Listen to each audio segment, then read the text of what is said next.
Hi friends, ரொம்ப நாளைக்கு அப்புறம் இந்த கோர்ட்டில் என்னை பார்க்குறீங்க. ஏன்னா இது வந்து சென்னை மீனாட்சி ஹாஸ்பிட்டலில் போட்டது. அதுக்கப்புறம் இன்றைக்கி தான் போடுறேன். இன்றைக்கி என்ன விளாக் பார்க்க போகிறீங்கன்னா, சிதம்பரம் போயிட்டு பசங்களை ஃபோட்டோ எடுத்துகிட்டு வர போகிறோம். வந்ததுலேருந்து ஒரே ஒப்பாரி தான். வாங்க. தன்சிகா மேடம் ஒரே அழுக. கேட்டால் நாளைக்கு எனக்கு ரேங்க் கார்டு தராங்க, எனக்கு ரேங்க் கார்டுக்கு வந்து ஃபோட்டோ ஓட்டணும், யூனிஃபார்மில் போய் தான் ஃபோட்டோ எடுக்க சொல்லியிருக்காங்க. அப்படி வந்ததுலேருந்து ஒப்பாரி வச்சுட்டு இருந்தா. சரி கிளம்புமா, கூட்டிகிட்டு போகிறேன்னு சொல்லி கரெக்டாக இப்போ டைம் வந்து 7:30 மணி ஆகுது. இப்போ 7:30 மணிக்கு கிளம்பியிருக்கேன். தர்ஷனம் என்ன சொல்கிறேன், பக்கத்து வீட்டில் இருடா, நான் அக்காவை கூட்டிகிட்டு போயிட்டு ஃபோட்டோ எடுத்துகிட்டு வரேன்டான்னு சொன்னான். நானும் தான் வருவேன்னு சொல்லிட்டு அடம் முடிச்சுட்டு எப்படி உட்காந்துருக்கான் பாருங்க. அவனே இப்போ வந்து டிஷர்ட் போட்டு ரெடி பண்ணியாச்சு. கிளம்பலாமா? கிளம்பலாம். இல்லை இன்னைக்கு ஃபோட்டோ எடுக்க போல பாருங்க. வந்ததுலேருந்து ஒரே அழுக. சரி இருமா, 2 நாள் கழிச்சு எடுத்துக்கலாம், அப்புறம் பொறுமையாக எடுத்துக்கலாம். அந்த பேச்சுக்கு வேலையே கிடையாது. எடுத்தா இன்னைக்கு இப்போவே போகணும். அந்த பிடிவாதம் நம்ம பசங்க கிட்ட இருக்கு. எத்தனை ஃபோட்டோ கேட்டிருக்காங்க? ஒரு ஃபோட்டோ தான் கேட்டிருக்காங்களா? உடனே போய் வரப்போகிறேங்கிறதுனால நான் அப்படியே பாருங்க சுடியில் தான் வரேன். அப்படியே மேலே வந்து ஒரு ஸ்வெட்டர் போட்டிருக்கேன். இதுக்கப்புறம் சிதம்பரத்துக்கு போயிட்டு ஃபோட்டோ எடுக்கிறதுக்கு பெஸ்ட்டான ஒரு ஷாப் ஒன்று தேடணும், ஸ்டுடியோ தேடணும். போயிட்டு தேடி நல்ல ஃபோட்டோவை, பாப்பாவுக்கு வந்து 4 ஃபோட்டோவை, எத்தனை ஃபோட்டோ கேட்டிருக்காங்க? ஒரு ஃபோட்டோ கேட்டிருக்காங்க. எந்த கடையிலையும் ஒரு ஃபோட்டோ எடுத்து கொடுக்க மாட்டாங்க. எடுத்தால் 4 ஃபோட்டோ இல்லை 8 ஃபோட்டோங்கிற மாதிரி தான் கொடுப்பாங்க. அதுக்கு 150 ரூபா கேட்குறாங்களா 200 ரூபா கேட்குறாங்களா தெரியல. கடைக்கு போனால் தான் தெரியும். போயிட்டு ஃபோட்டோ எடுத்துகிட்டு சிதம்பரத்தில் என்னென்ன பண்ணுறோம், திரும்ப வரும்போது மாவு பாக்கெட் வாங்கிட்டு வந்துட்டு வீட்டில் தான் தோசை சுட்டு சாப்பிட போகிறோம்.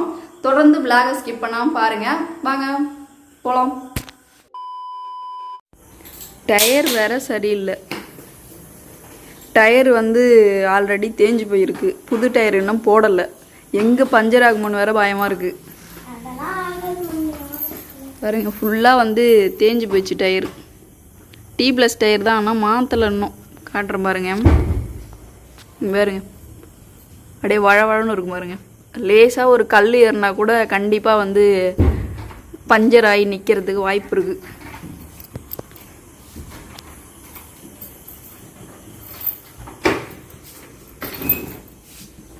பெட்ரோல் தான் இருக்கு, 3 கோடி இருக்கு.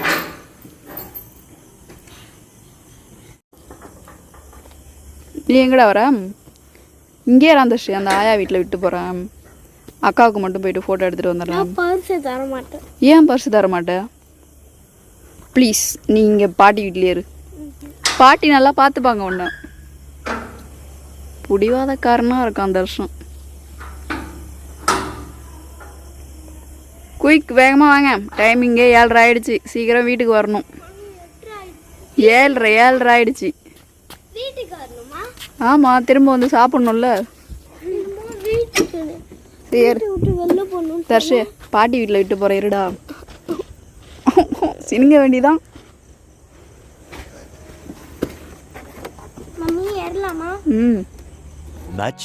Much later.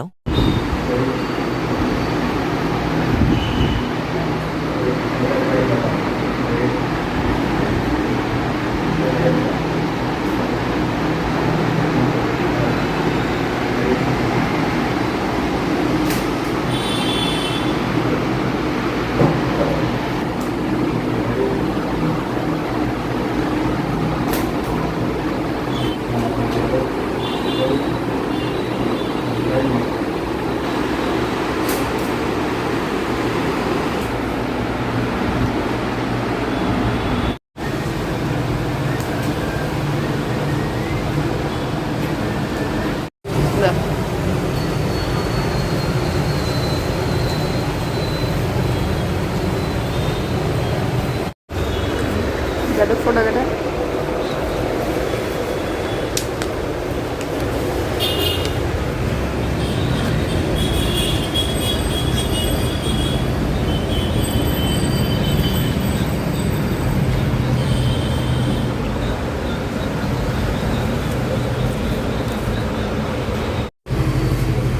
மூடலையே. வர்ற அவசரத்தில் செப்பல் கூட போடாமல் வந்துட்டேன். ஏன் தஞ்சியா வர்ற அவசரத்தில் செப்பல் கூட நான் போடலை. அவனும் செப்பல் போடல, நானும் செப்பல் போடல. 10 நிமிஷத்தில் இதை வந்து ஃபோட்டோ எடுத்துகிட்டு கிளம்பியாச்சு. மாவு பாக்கெட் வாங்கினோம்.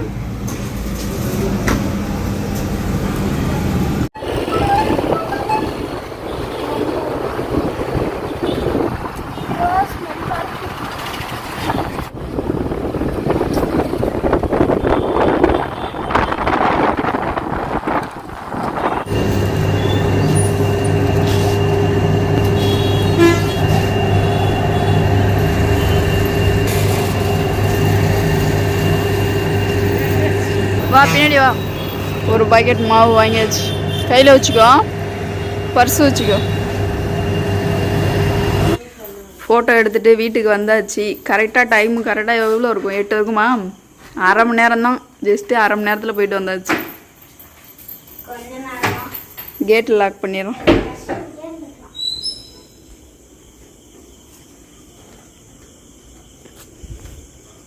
இது லாக் பண்ணுப்பா.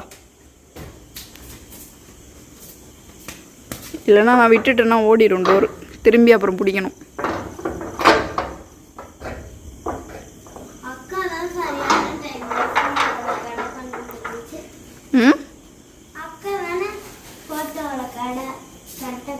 அக்கா ஃபோட்டோ பார்ப்போம்.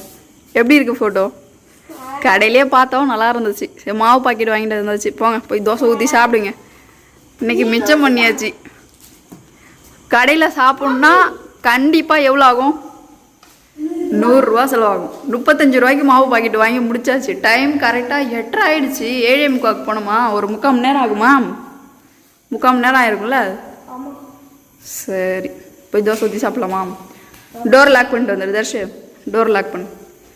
பூச்சிலாம் நிறையா வீட்டுக்குள்ளே வருதுங்க பாருங்க. எவ்வளோ பூச்சி கிடக்குது, நிறைய பூச்சி. சாப்பிட்டு தான் ஆகணும் தனுஷி. நீ போயிட்டு யூனிஃபார்ம் சேஞ்ச் பண்ணு. இந்த மாவை இப்போ பாத்திரத்தில் மாற்றி தோசை ஊற்ற போகிறேன். இதோட ரேட் வந்து 35 ரூபா.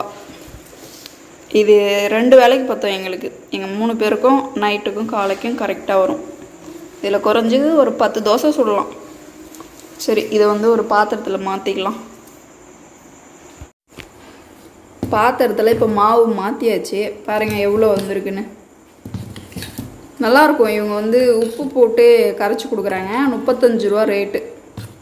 இந்த பாத்திரத்தில் 3/4 பாத்திரம் இருக்குது மாவு. எப்போது அர்ஜென்ட்டுக்கு மட்டும் மாவு வீட்டில் இல்லைனா மட்டும்தான் வாங்குறது. எனி டைம்லாம் வாங்க மாட்டேன். ஓகே இப்போ தோசை ஊற்றுறதுக்கு மாவு ரெடி பண்ணியாச்சு. இப்படி வச்சுக்கலாம்.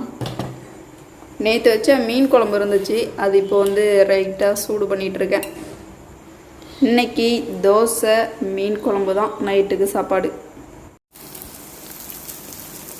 தோசை இப்போ வெந்துட்டுருக்கு. திருப்பி போட்டுருவோம். தர்ஷன் தோசை.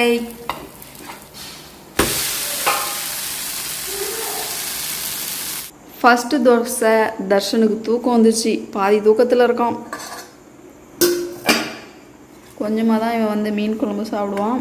என்ன ஒரு போ.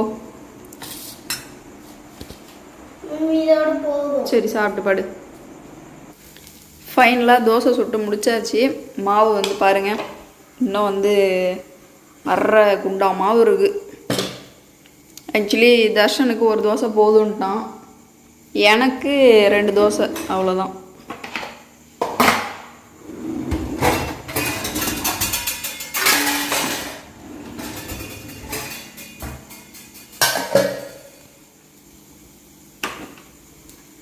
மாவை ஃப்ரிட்ஜில் வச்சிடலாம்.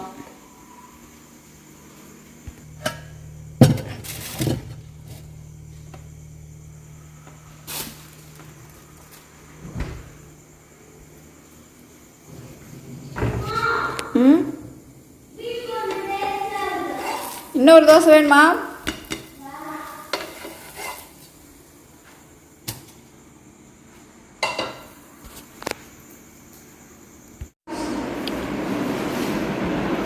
எனக்கு 2 தோசை. தர்ஷன் அதுக்குள்ளே 6 தோசை சாப்பிட்டான். இன்னும் அந்த அன்சி தான் சாப்பிடல. எழுதிட்டு சாப்பிட்றன்ட்டா அவள் வந்து ரைஸ் சாப்பிட போகிறாளாம் தயிர் ஊற்றி. மீன் குழம்பு மேடத்துக்கு பிடிக்காதான். ஏன் ஒரு நாள் அட்ஜஸ்ட் பண்ணி சாப்பிட முடியாமா? சரி ஓகே, உன்னோட விருப்பம். நாங்கள் தோசை சாப்பிட்றோம்.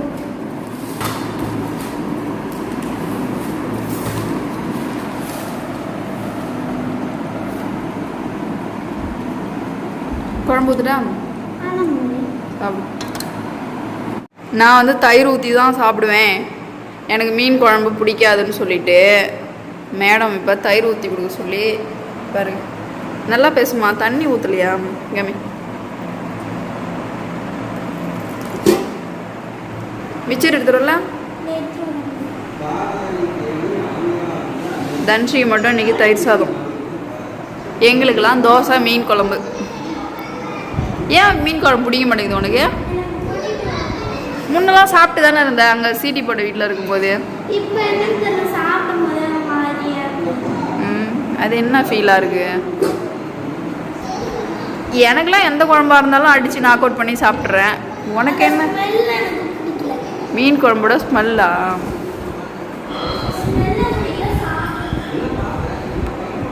ஸ்மெல்லு பிடிக்கலையாம், மீன் குழம்புடைய smell. A few minutes later. வீடியோஸ்லாம் பார்த்துருப்பீங்க. சிதம்பரம் போயிட்டு பாஸ்போர்ட் சைஸ் ஃபோட்டோ எடுத்துட்டு வரும்போது மாவு பாக்கெட் வாங்கிட்டு வீட்டுக்கு வந்தாச்சு. இன்னைக்கு செலவு எவ்வளோ ஆயிருக்குன்னு பாருங்க. 70 ரூபாய்க்கு ஃபோட்டோ எடுத்துருக்கோம், 35 ரூபாய்க்கு மாவு பாக்கெட் வாங்கியிருக்கோம். மொத்தம் 115 ரூபா செலவாயிருக்கு இன்னைக்கு மட்டும். நிறைய பேர் வந்து வீட்டோட சைஸ் வந்து கேட்குறீங்க, ஹால் சைஸ் எவ்வளோ, கிச்சன் சைஸ் எவ்வளோ, பெட்ரூம் சைஸ் எவ்வளோன்னு கேட்டுட்டு இருக்கீங்க. கூடிய சீக்கிரம் நான் வந்து ஒரு பிளாக் வந்து மேக் பண்ணி கொடுக்குறேன். எவ்வளோ சைஸில் நான் வீடு கட்டியிருக்கேன், எவ்வளோ ஸ்கொயர் ஃபீட்னு எல்லாமே நான் கண்டிப்பாக, எவ்வளோ பட்ஜெட்லேயும் நான் கட்டியிருக்கேன்னு கண்டிப்பாக நான் வந்து ஒரு பிளாக் கொடுக்குறேன். இந்த வீடியோ இதோட முடிச்சுக்கிறேன். வீடியோ பிடிச்சதுன்னா மறக்காமல் லைக் கமெண்ட் பண்ணிடுங்க. நீங்கள் என்னோட சேனல் ஃபஸ்ட் டைம் பார்க்குறீங்கன்னா மறக்காமல் சேனலை சப்ஸ்கிரைப் பண்ணிக்கோங்க. அடுத்த விளாகில் சந்திக்கலாம். பாய்.